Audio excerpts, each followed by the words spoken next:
बिस्मिल्लाहिर्रहमानिर्रहीम, अस्सलाम वालेकुम। मैं हूं ईसा नकवी। मंगल 23 जुलाई का आगाज़ हो गया। इस वीडियो में बात करेंगे उस मायूस कुन मंजरनामे के बारे में जो कि मंगल 23 जुलाई का दिन वफाकी दारुल हुकूमत शहर इक़्तिदार इस्लामाबाद में पेश करता हुआ नज़र आता है। अगर आप इस वक्त भी इस्लामाबाद में ट्रैवल करें तो आपको मुख्तलिफ शाहराहों पर रोड साइड्स के ऊपर कंटेनर रखे हुए नज़र आते हैं। सो मच सो के आज से 1.5-2 दिन पहले तक जो रास्ता जिसको शाहराह दस्तूर कहते हैं, जो डिप्लोमेटिक ऑनक्लेव जहाँ पर पूरी दुनिया के सफारतखाने जो पाकिस्तान में मौजूद हैं वो जिस इलाके में मौजूद हैं उसके रास्ते के सामने आपको कंटेनर्स रखे हुए नज़र आते थे। कभी वो उठ जाते हैं, कभी दोबारा रख दिए जाते हैं और ये वो शाहराह है आप समझ सकते हैं कि जहाँ से पाकिस्तान में सरमायाकारी आनी है। ये जितने भी सफ़ीर यहाँ पर मौजूद हैं ये अपने अपने दारुल हुकूमतों को पाकिस्तान के बारे में, पाकिस्तान के मौजूदा हालात के बारे में रिपोर्ट बैक करते हैं, जिसकी बेसिस पर पाकिस्तान के साथ ताल्लुकात कैसे रखने हैं, पाकिस्तान में का दौरा करना है या नहीं, पाकिस्तान में इन्वेस्टमेंट करनी है या नहीं।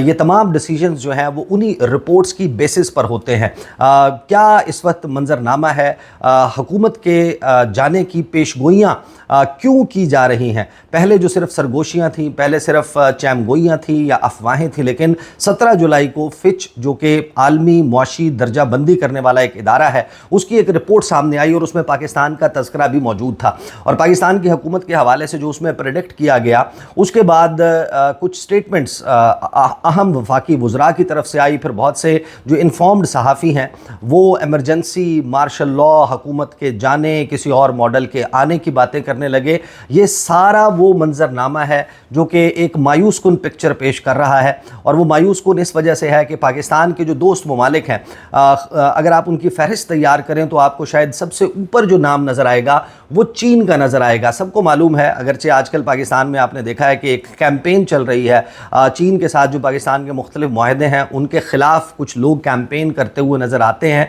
और उनको उस तरीके से सरकारी सतह के ऊपर काउंटर भी नहीं किया जा रहा। तो चीन जो है वो पाकिस्तान का एक खैर खा दोस्त मुल्क है और ये कॉमन सेंस की बात है। अगर किसी भी मुल्क का इस वक्त सबसे ज़्यादा मफाद जुड़ा हुआ है पाकिस्तान के साथ वो चीन है। चीन का जो बेल्ट एंड रोड इनिशिएटिव है, जो CPEC है, उसका फ्लैगशिप है, मंसूबा है, जो ईस्ट और वेस्ट की कनेक्टिविटी है वो पाकिस्तान के रास्ते होनी है। तो चीन के मफाद में यह है कि पाकिस्तान एक इकनॉमिकली स्टेबल, पॉलिटिकली स्टेबल मुल्क हो और वहाँ पर सिक्योरिटी के कोई ख़तरात ना हो, ताकि CPEC जब अप एंड फंक्शनिंग होगा तो उनका जो बेल्ट एंड रोड मंसूबा है वो तभी कामयाब होगा। तो चीन का इंटरेस्ट तो बड़ा वाज़ेह और उसकी बुनियाद पर चीन ने पाकिस्तान को एक मशवरा दिया था 21 जून को। चीन का तरीक़ाकार ये नहीं है कि वो पब्लिक फोरम्स पर ओपनली बैठकर इस किस्म के मशवरे दे, लेकिन चीन ने 21 जून को जो उनके वज़ीर यहाँ पर आए थे लियू जन-चाओ, उन्होंने इस्लामाबाद में बैठकर, और ये बड़े सीनियर वज़ीर हैं और इनके बारे में ये भी कहा जाता है कि ये मुस्तकबिल में शायद चीन के वज़ीर ख़ारजा बन जाएंगे। लियू जन-चाओ जो है वो इस वक्त international department of communist party of China उसके मिनिस्टर हैं। वो यहाँ पर मौजूद थे, उन्होंने को चेयर किया इसहाक डार के साथ वो जो जॉइंट कंसल्टेटिव मैकेनिज़्म है CPEC का पाकिस्तान और चीन के दरमियान, जो सियासी ताल्लुकात हैं, सियासी जमातें हैं, तमाम सियासी जमातें वहाँ पर मौजूद थी। मैं आपको सुनवाऊंगा कि चीन ने क्या मशवरा दिया था और आज 1 माह 2 दिन गुजरने के बाद क्या पाकिस्तान ने उस मशवरे पर अमल दरामद किया। और इसी बेसिस के ऊपर जो इन्फॉर्म्ड सर्कल्स हैं, जिनको आप जो है वो बाखबर लोग कहते हैं, जो पाकिस्तान की बैरूनी दुनिया के साथ ताल्लुकात की नौइयत को समझते हैं, ताल्लुकात को समझते हैं, वो किस किस्म की डिस्कशंस करते हुए नज़र आ रहे हैं। और उसकी बेसिस पर मैं आपको ये बता सकता हूँ कि हुकूमत जाए या ना जाए, लेकिन हुकूमत को मौजूदा सूरत हाल में चलाना तकरीबन नामुमकिन होता हुआ नज़र आ रहा है। होना तो ये चाहिए था कि हुकूमत इस वक्त एक कंफर्टेबल पोजीशन में आ चुकी होती, आवाम के ऊपर तमाम तरह टैक्सेस का बॉम्ब गिराने के बाद, बिजली के बिलों में बेपनाह इजाफा कर देने के बाद अपना उल्लू हुकूमत ने कम से कम सीधा कर लिया। उनको जो है वो मिल गया जो IMF के साथ एक लॉन्ग टर्म प्लान चाहिए था। तमाम तर शिकों पर, शराइत के ऊपर अमल दरामद कर दिया, जितने टैक्सेस ट्रांसफ़र करने थे आवाम पर उसका जितना बोझ ट्रांसफ़र करना था, लेकिन 37 माह का एक आपको लॉन्ग टर्म प्रोग्राम मिल गया। लेकिन ये वो प्लेटफॉर्म था जहाँ से आपने टेक ऑफ करना था और दुनिया के मुख्तलिफ ममालिक को ये कन्विंस करना था कि आप हमारे यहाँ सरमायाकारी करें।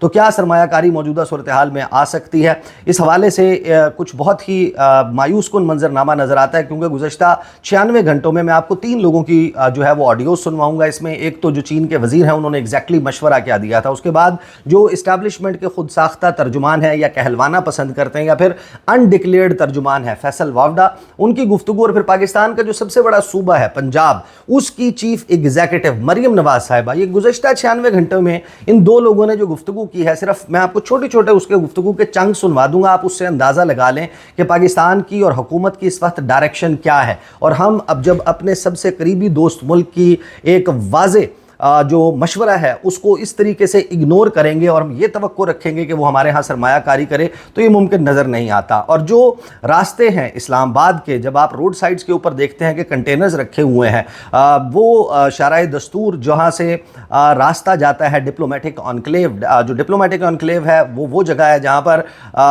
पूरी दुनिया के सफारत खाने जो पाकिस्तान में मौजूद हैं, एम्बेसीज़ हैं, वहाँ पर जो उनका स्टाफ है वो रहता है, एम्बेसडर्स रहते हैं, और वो बड़ा फ्रीक्वेंटली उस रास्ते को यूज़ करते हैं। जब वो बाहर निकलते होंगे वो देखते होंगे कि जहाँ पर सरीना होटल है उसके साथ कभी कंटेनर्स रख दिए जाते हैं, फिर उठा दिए जाते हैं, फिर रख दिए जाते हैं, और इस्लामाबाद की मुख्तलिफ शाहराहों पर आपको कंटेनर्स रखे हुए नज़र आते हैं। इस्लामाबाद आपको हर दूसरे चौथे दिन जो है वो चौक हुआ हुआ नज़र आता है। अभी तहरीक लब्बैक जो है वो यहाँ पर धरना दे रही थी, फैज़ाबाद जो है वो बंद था। वो रास्ता जो शायद आपका जो है वो 15 मिनट में कवर होता है, उसके लिए 1.5 से 2 घंटे लग रहे थे। तो ऐसी सूरत हाल को रिपोर्ट बैक करते हैं ये सफ़ीर अपने अपनी दारुल हुकूमतों में, और जहाँ से आप इन्वेस्टमेंट लाना चाहते हैं वो उन्हीं रिपोर्ट्स की बेसिस पे ये डिसाइड करते हैं कि आपने पाकिस्तान में इन्वेस्ट करना है या नहीं। मौजूदा जो सियासी क्वागमायर है, ये जो दलदल बन चुकी है, ये कितनी बड़ी जहर कातिल है, आप इसका अंदाज़ा लगा सकते हैं। मैं आपको ज़रा क्विकली पहले तो ये बता दूं कि जो फिच की रिपोर्ट आई थी 17 जुलाई को, उसमें पाकिस्तान की हुकूमत के हवाले से क्या प्रेडिक्शन की गई थी, और उसके बाद से जब आप अपने जहन में रखेंगे कि चीन के वज़ीर ने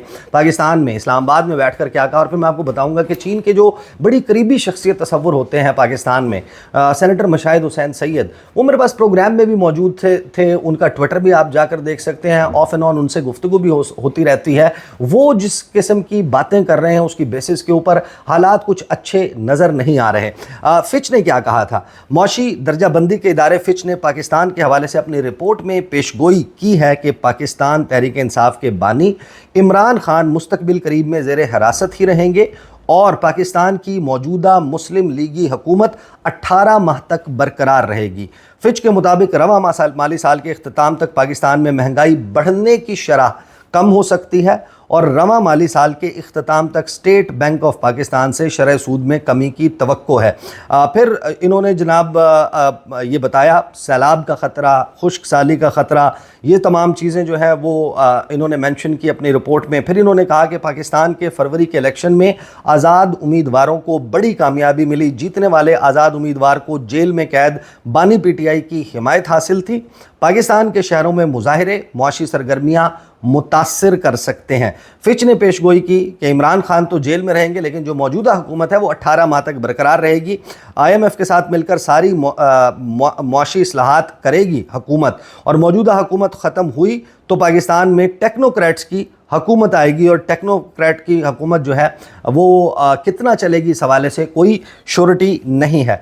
आलमी मालियाती फ़ंड जो है उससे पाकिस्तान के लिए फंडिंग के इम्कानात में बेहतरी आएगी। अब यही वो प्लेटफॉर्म है होना चाहिए जो कि पाकिस्तान को जब आपका IMF के साथ मुआहदा हो गया तो अब आपको बड़ी आसानी से वो दोस्त ममालिक जो पाकिस्तान में इन्वेस्टमेंट कर सकते हैं उनको रीच आउट करना चाहिए, और वो रीच आउट जो है वो तभी कामयाब हो सकता है जब आप उनके जो मशवरे हैं उनके ऊपर अमल दरामद करें। अगर पार्लियामेंट का हर सेशन जो है वो इख्तिताम पजीर हो रहा होगा, किसी दंगे पर, किसी लड़ाई के ऊपर एडजर्न किया जा रहा होगा, पाकिस्तान की सबसे बड़ी अदालत में सियासी नौयत के मुकदमात चल रहे होंगे, जो इस्लामाबाद हाई कोर्ट के जजेस हैं वो ख़त लिख रहे होंगे, TLP आकर बैठ रही होगी फिर जा रही होगी, ये ख़तरा मौजूद होगा कि अब जमात इस्लामी ने भी आना है, अब तहरीक इंसाफ भी जो है वो जलसा करने वाली है, अब जो है वो पेट्रोल पंप मालिकान की जो एसोसिएशन है वो किसी हड़ताल पर जाने लगी है, कोई फ्लोर मिल मालिकान है وہ ملک گیر ہڑتال کر رہے ہیں.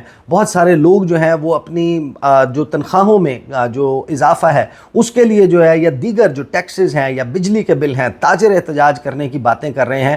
کیا ایسی صورتحال میں کوئی بھی ملک پاکستان میں انویسٹمنٹ کرنے کا سوچے گا؟ یہ وہ بنیادی سوال ہے. ذرا گفتگو سن لیں پہلے آپ کہ جو چین کے وزیر لیو جان چاؤ ہیں جب وہ اسلام آباد میں موجود تھے 21 جون کو جو جوائنٹ کنسلٹیٹیو میکانزم ہے سی پیک کے تحت پاکستان اور چین کے درمیان، وہاں پر انہوں نے پاکستان کی تمام سیاسی جماعتوں کی موجودگی میں کیا کہا تھا؟ پہلے یہ گفتگو سنیے. Stability within the country is essential for the development of that country. Faced with complex internal and external challenges, Pakistan is navigating carefully through turbulent rivers and treacherous shoals. Only when all political parties in the country join hands to ensure political and social stability can there be sustainable development. And for all these years, China has always been striving hard to maintain a good balance of reform, development and stability. تو چین نے تو اپنے طور پر پاکستان کو یہ مشورہ دیا کہ اگر سسٹینیبل ڈیولپمنٹ چاہیے، دیر پا ترقی چاہیے، سرمایہ کاری چاہیے تو دو چیزیں امپروو کرنے کی ضرورت ہے، ایک سیکیورٹی صورتحال اور دوسرا جو سیاسی استحکام ہے. اور پاکستان کی سیاسی جماعتیں اگر ہاتھ ملا لیں اور ان معاملات کے اوپر سیاست نہ کریں، لڑائی نہ کریں تو پاکستان میں سرمایہ کاری میں بہتری آ سکتی ہے، پاکستان کی سیکیورٹی صورتحال بھی بہتر ہو اور پاکستان کی سیاسی صورتحال بھی بہتر ہو. یہ وہ مشورہ ہے جو ایک قریبی دوست ملک کی طرف سے پاکستان کو دیا گیا تھا. یہ جون کی 21 تاریخ تھی. اس کے بعد سے اب تک جب میں 23 جولائی کو گفتگو کر رہا ہوں، آپ اندازہ لگائیے کہ پاکستان میں ہر وہ کام ہوا ہے جس سے سیاسی عدم استحکام بڑھا ہے. پاکستان کی سب سے بڑی عدالت اس میں 8 ججز جس میں 4 مستقبل کے چیف جسٹسز شامل ہیں، جسٹس منصور علی شاہ، جسٹس منیب اختر، جسٹس عائشہ ملک، جسٹس شاہد وحید، یہ 4 لوگ ہیں جنہوں نے مستقبل میں چیف جسٹس بننا ہے. وہ یہ فیصلہ دیتے ہیں مخصوص نشستوں کا، اور حکومت ڈٹ جاتی ہے، اڑ جاتی ہے کہ ہم نے اس کے اوپر عمل درآمد نہیں کرنا. ایک سیاسی کھینچا تانی کی فضا جو ہے وہ بھرپور طریقے سے بنتی ہوئی نظر آ رہی ہے. جس وقت چین کے یہ وزیر یہاں پر آئے تھے، اس سے پہلے کہ میں آپ کو مریم نواز صاحبہ کے جو تیور ہیں اور فیصل واوڈہ جو گفتگو کر رہے ہیں وہ سنواؤں، جو مشاہد حسین سید ہیں وہ میرے پاس پروگرام میں آئے. میں نے پروگرام میں ان سے سوال کیا، میں نے ان سے پوچھا کہ چین جو ہے اس کا ڈپلومیسی کا طریقہ کار بڑا مختلف ہے، اور وہ دوست تو کیا جو اس کے ایڈورسیریل تعلقات بھی جن کے ساتھ ہیں، دشمنی کے تعلقات ناٹ ایگزیکٹلی آپ ان ٹرمز میں نہیں کہہ سکتے، لیکن جن کے ساتھ کوئی بہت اچھے تعلقات نہیں بھی ہیں، ان کے متعلق بھی پبلک فورمز پر، عوام کے سامنے، میڈیا کے سامنے، ٹی وی کیمراز کی موجودگی میں وہ اس قسم کے مشورے نہیں دیتا، ان کے انٹرنل میٹرز کے اوپر گفتگو نہیں کرتا. What made China? چائنا کو کس نے کہا کہ پاکستان کے متعلق یہ بات اس طریقے سے پبلک فورم پر کی جائے؟ تو مشاہد حسین سید صاحب نے مجھے بتایا کہ 8 فروری کے انتخابات کے بعد وہ گئے تھے چین، اور چین میں جو ان کی ملاقاتیں ہوئی in the highest offices of Communist Party of China, تو انہیں کچھ چیزیں بتائی گئیں. پاکستان کے حوالے سے چین نے کچھ مشورے دیے. انہوں نے کہا میں نے یہاں پر واپس آ کر پاکستان میں جو لوگ میٹر کرتے ہیں ان تک بھی وہ کمیونیکیٹ کی اور میڈیا کے اوپر بھی بیٹھ کر یہ گفتگو کی، لیکن جب اس پر عمل درآمد نہیں ہوا تو چین نے شاید اس وجہ سے یہ فیصلہ کیا کہ اب وہ یہ بات پبلکلی کرے گا. چین نے اب یہ بات پبلکلی بھی کر دی، اور اس کو مشاہد حسین سید جس طریقے سے ایکسپلین کرتے ہیں، میں آپ کو ان کا ٹویٹ بتا دیتا ہوں. جیسے ہی چین کے وزیر نے یہ بات اسلام آباد میں بیٹھ کر کہی تو مشاہد حسین سید نے اس کی خبر کو ٹویٹ کرتے ہوئے یہ کہا تھا کہ سینسیبل ایڈوائس جو ہے وہ پاکستان کو دی گئی ہے ایک سنسیئر اور ایک مخلص دوست کی طرف سے. اس وقت پاکستان کو ایک ہیلنگ ٹچ کی ضرورت ہے. پاکستان میں قانون کی عملداری جو ہے، رول آف لا ضروری ہے، رسپیکٹ ہونی چاہیے مینڈیٹ کی، یعنی کہ جس کو مینڈیٹ ملا 8 فروری کو اس کا احترام کیا جانا چاہیے. Release of all political prisoners, کہ جتنے بھی سیاسی قیدی ہیں ان کو رہا کیا جانا چاہیے، مسنگ پرسنز کو رہا کرنا چاہیے، اور ایک بہتر سیاسی ماحول تشکیل دینے کی ضرورت ہے. اگر آپ کو बैरूनी सरमायाकारी दरकार है। इसके ऊपर भी मैंने सवाल किया मुशाहिद हुसैन सैयद से कि क्या ये आप कह रहे हैं, आपकी अंडरस्टैंडिंग है, या चीन भी यही चाह रहा है? तो उस पर मुशाहिद हुसैन सैयद ने कहा कि सिर्फ चीन नहीं, पाकिस्तान का हर वो मुल्क जो पाकिस्तान के साथ दोस्त है वो यही चाहता है कि जो सियासी कैदी हैं उनको रिहा कर दिया जाए, कानून की अमलदारी हो और जो मैंडेट है उसका एहतराम किया जाए। लेकिन यहाँ पर लगता यही है कि उसके बाद ये तय कर लिया गया कि शायद मैंडेट का ना एहतराम करना है। जो मखसूस नशिस्तों का फ़ैसला आया उसके बाद हुकूमत ने 3 फैसलों का ऐलान किया। हुकूमत ने कहा कि हम इस मामले के ऊपर जो है वो रिव्यू दायर करेंगे। रिव्यू उनका कानूनी हक है कि वो रिव्यू में जा सकती है मुस्लिम लीग नून इस फैसले के हवाले से। लेकिन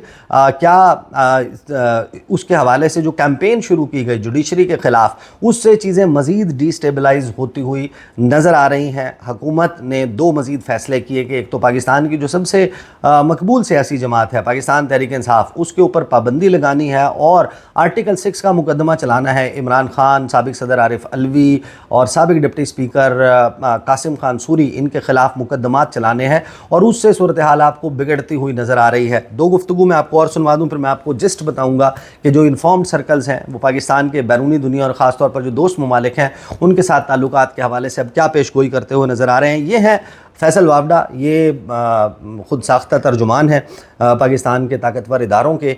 वो पाकिस्तान में जिस वक्त पाकिस्तान के दोस्त ममालिक रूल ऑफ़ लॉ की बात कर रहे हैं, कॉन्स्टिट्यूशन की, आइन के ऊपर, कानून के ऊपर अमल दरामद की बात कर रहे हैं, ये पाकिस्तान के बारे में किस किस्म का नक्शा पेश करते हैं, सुनिए ज़रा। यहाँ हर कुछ आइन और कानून से बालातर ही पाकिस्तान चला है, ठीक है जी। तो हम आइन और कानून के तो कोई भी पाबंद नहीं है, इन द सेंस कि हम बोलते जरूर हैं, लेकिन जब उसकी तशरीह पे आते हैं, उसकी इम्प्लीमेंटेशन पे आते हैं, तो इफ एंड बट्स बहुत सारे कॉमास और फुल स्टॉप लग जाते हैं। इम्प्लीमेंटेशन रिजर्व सीट्स की मुझे होती नजर नहीं आ रही, ठीक है। उसमें आइन में कंफ्यूजन है, ठीक है। अगर गवर्नमेंट आइन का ही पल्लू पकड़ लेगी तो इम्प्लीमेंट नहीं करेगी। एडॉक जजेस का आइन में है, वो भी क्योंकि गवर्नमेंट ने पहले उड़ा दी चीजें, जिसके डर में फैसले लॉजिक से ज्यादा और कानून से कम हो गए। लॉजिक से ज़्यादा और कानून से कम हो गए। कानून और आइन के ऊपर कौन अमल करता है पाकिस्तान में, ये फैसल वावडा कह रहे हैं। और अब सुने, पाकिस्तान के सबसे बड़े सूबे पंजाब की चीफ मिनिस्टर अपनी आस्तीनें चढ़ाकर पाकिस्तान की अदलिया के ऊपर किस तरीके से हमलावर होती हैं। वो कहती हैं कि जो फ़ैसले देने वाले जजेज़ हैं इनको टोला करार दे के इनके ज़मीर के ऊपर तबसरे करते हुए कहते हैं कि इनसे आहनी हाथों से निमटा जाएगा। सुने क्या कहती हैं। चंद अफराद का एक टोला बैठकर कोई ऐसे फैसले कर देता है, जिस शख्स को आप वापस लाना चाहते हो वो शख्स इस कौम का मुजरिम है। आपके लिए हम इतना आसान नहीं होने देंगे। ये सुप्रीम कोर्ट का डिसीजन आया जिसमें उन्होंने वो कुछ भी अता कर दिया जो मांगा ही नहीं गया था उनसे। इंशाअल्लाह ताला ये हुकूमत 5 साल पूरे करेगी। और किसी ने इसको डिस्टेबलाइज करने की कोशिश की, किसी ने रखना डालने की कोशिश की, किसी ने पॉलिटिकल इंस्टेबिलिटी लाने की कोशिश की, तो उसके साथ आईनी हाथों से निपटा जाए। मैं आवाम को भी कहूंगी कि इस तरह का जो भी फैसला आता है हमें उसको ध्यान से देखना है कि इसके पीछे मुहर्रिकात क्या हैं। आप कहते हैं कि हम अपने ज़मीर के मुताबिक फैसले करते हैं, आपको ज़मीर के मुताबिक फैसले नहीं करने होते। अगर आपका ज़मीर बिका हुआ है तो हम क्या कर सकते हैं। ये ज़मीर बिके होने की बात कर रही हैं 8 जजेस पाकिस्तान की सबसे बड़ी अदालत के कि इनके ज़मीर बिके हुए हैं। और इस फ़ैसले के हवाले से जो तेवर हुकूमत ने दिखाए हैं उसकी बुनियाद पर आप अंदाज़ा लगा सकते हैं कि पाकिस्तान का सबसे करीबी दोस्त मुल्क 2 आपसे बातें कहता है, 2 मशवरे आपको देता है कि अगर आपको सरमायाकारी लानी है, एक है कि अपनी लॉ एंड ऑर्डर सिचुएशन उसको बेहतर कर लें, सिक्योरिटी सूरत हाल यानी कि पाकिस्तान में बेहतर हो जाए। खैबर पख्तूनख्वा में इस वक्त एक रेस्टिव रीजन जो है उसमें कन्वर्ट होता हुआ नज़र आ रहा है। और दूसरी तरफ जो सियासत है, सियासत के मैदान में पॉलिटिकल स्टेबिलिटी तो क्या लानी, पाकिस्तान तहरीक इंसाफ के हवाले से जो इक़दामात हो रहे हैं, सबको शायद 2-2 कदम पीछे हटने की, अपनी अपनी अनाओं को कुर्बान करने की ज़रूरत थी। लेकिन अब इस सारे सिनेरियो में जो पाकिस्तान के डिप्लोमेटिक रिलेशंस को समझते हैं, उनसे जब आप बात करते हैं, उनसे जब आप पूछते हैं कि क्या हुकूमत के लिए ये एक स्मूथ सेल हो सकती है, क्या अब IMF के प्रोग्राम के बाद और मामलात इस डगर में बेहतरी की जानिब जाने के बाद क्या जो असल स्टेप है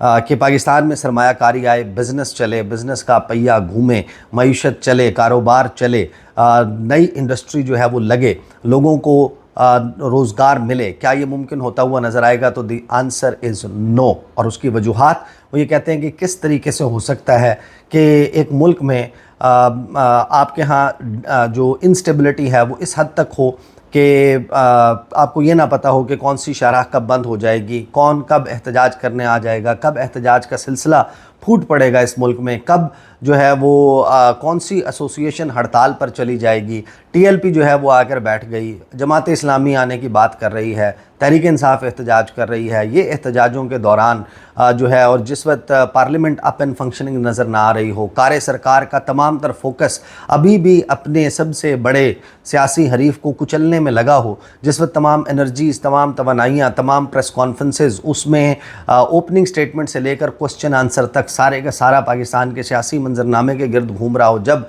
पाकिस्तान की अदालतों में मुकदमात लगे हुए हों, जिस शख्स को वज़ीर आज़म, जिस शख्स को वज़ीर आला और जो एक सियासी जमात का कायद हो, उनके जो इलेक्शन है और उस इलेक्शन में जीत उसको मशकूक करार दिया जा रहा हो, वो अपने फॉर्म 45 ना दे रहे हों, अदालतों में, ट्रिब्यूनल्स में ये कार्रवाइयाँ चल रही हों, और सुबह दोपहर शाम कभी कोई उठा लिया गया, अब अरेस्ट हो गया, अब रेड हो गया। इस सारी सूरत हाल में ये जितने भी ममालिक हैं, ये यहाँ पर बैठ कर पाकिस्तान की इन डेवलपमेंट्स को जो है वो बड़ा कीनली ऑब्ज़र्व करते हैं और रिपोर्ट बैक करते हैं अपने अपने दारुल हुकूमत में, और उसी की बुनियाद पर यह तय होता है कि इस मुल्क में सरमायाकारी करना कितना महफूज है, कितना सेफ़ है। जिस हुकूमत के साथ हम डील कर रहे हैं, ये टिक पाएगी, ये चल पाएगी, ये रह पाएगी, ये अपनी पॉलिसीज़ को इम्प्लीमेंट कर पाएगी। अगर इस सारे मामलात का जवाब नहीं में है, मनफी में है, तो क्या पाकिस्तान में ये ममालिक सरमायाकारी करेंगे? आप देख लें कि 2022 जिस वक्त से पीडीएम सीज़न 1 का आगाज़ हुआ था, उस वक्त से ये तमाम सियासी जमातें मिलकर किसी भी पाकिस्तान के करीबी दोस्त मुल्क को ये कन्विंस नहीं कर पाए कि पाकिस्तान में कोई बड़ी सरमायाकारी हो। ये तमाम के तमाम वो हैं जिनके माजी में बड़े अच्छे ताल्लुकात रहे हैं इन ममालिक से, चाहे सऊदी अरब हो, चाहे मुत्तहिदा अरब अमारात हो, कतर हो, चीन हो, इन तमाम के साथ अच्छे ताल्लुकात रहे हैं। लेकिन ये वाहिद वजह पॉलिटिकल इंस्टेबिलिटी है और अनसर्टेनिटी है। ये गैर वाज़ेह है कि ये हुकूमत चल पाएगी या नहीं, तो ऐसी सूरत हाल में इस हुकूमत के साथ कैसे कोई डील करेगा, और उसका रास्ता सिर्फ़ और सिर्फ मुज़ाकरात की मेज़ पर से निकल सकता है, और उस पर जाने के लिए तैयार नहीं है। और मौजूदा सियासी दुश्मनी की फ़िज़ा में, और जब आपको चीन जैसा दोस्त मुल्क ओपनली ये मशवरा दे रहा हो, आप उसको इग्नोर कर दें, तो आप ये अंदाज़ा लगा लें कि अगर आपकी कोई तवक्को है कि चीन जो है वो पाकिस्तान में कोई सरमायाकारी करेगा और आपकी सूरत हाल बेहतर होगी, तो वो कम अज़ कम होती हुई नज़र नहीं आती। ये है वो मायूस कुन मंजरनामा जो आज हमें मंगल 23 जुलाई को वफाकी दारुल हुकूमत इस्लामाबाद में नज़र आ रहा है। अब तक के लिए इतना ही, मुझे इजाज़त दीजिए। अल्लाह हाफ़िज़।